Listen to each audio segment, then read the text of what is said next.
हे असे ज्वारीचे डोसे केलेले आहेत आणि एकदम मऊसूत झालेले आहेत।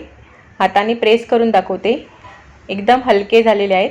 कसे केले चला तर बघूया। हे आंबोळ्यांचं पीठ तयार केलेलं आहे।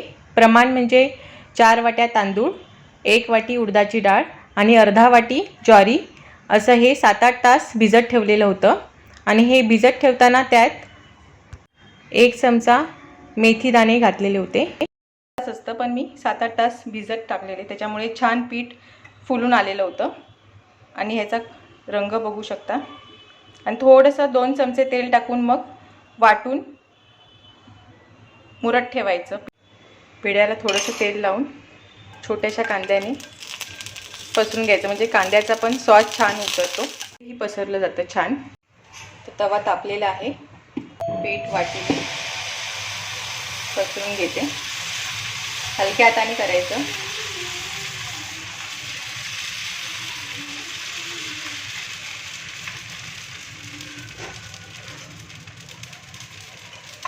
वरतून थोडंसं तेल घालायचं, 2-3 सेकंदासाठी झाकून ठेवायचं। 5-1 सेकंद झालेले आहेत।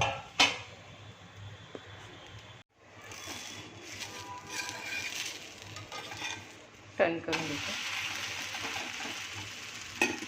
मस्त चवीचे आणि पौष्टिक असे डोसे तयार होतात, आंबोळ्या तयार होतात ज्वारीच्या। मस्त खरपूस असा रंग आलेला आहे, ते काढून घेते।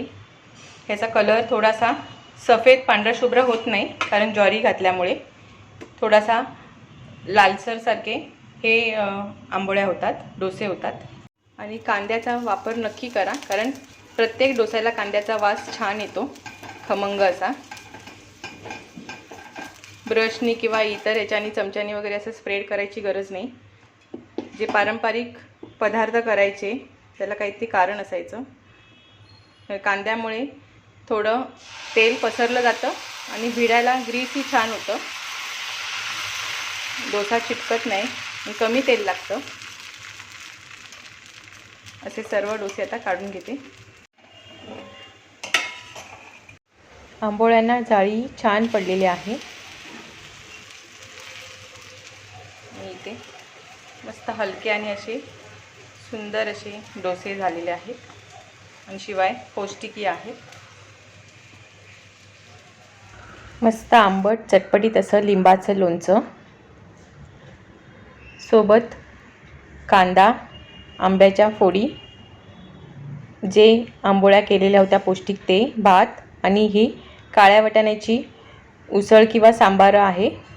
मस्त असा आजचा बेत आहे।